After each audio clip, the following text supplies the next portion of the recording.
বাংলাদেশে আসন্ন জাতীয় ১৩তম নির্বাচন অনুষ্ঠিত হতে যাচ্ছে। দেশের সব রাজনৈতিক দলগুলো তাদের দল ঘোষণার ব্যস্ত সময় পার করছে। মোটামুটি দেশের বড় শীর্ষে কয়েকটি দল তারা তাদের প্রার্থিতা ঘোষণার কাজ শেষের দিকে।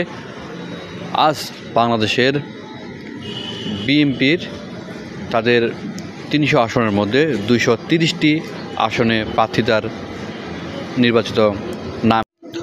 অনেকের মাঝে জল্পনা কল্পনা ছিল আসন্ন নির্বাচনে বিএনপির চেয়ারম্যান তিনি কি নির্বাচন করবেন কি নির্বাচন করেন না, সে বিষয়টি সুস্পষ্ট ছিল না। তবে এই প্রার্থী নির্বাচনের নাম ঘোষণার মধ্য দিয়ে তার প্রার্থিতার সম্ভাবনা বেড়ে গেল।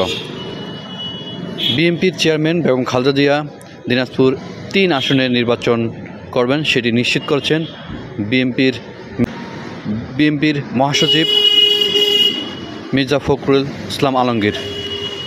অন্যদিকে দিনাজপুর ১ আসনে নির্বাচন করবেন দিনাজপুর জেলার বীরগঞ্জ উপজেলার দিনাজপুর ১ আসনের সংসদ সদস্য হিসেবে নির্বাচন করবেন বিএনপি থেকে মঞ্জুরুল ইসলাম মঞ্জু।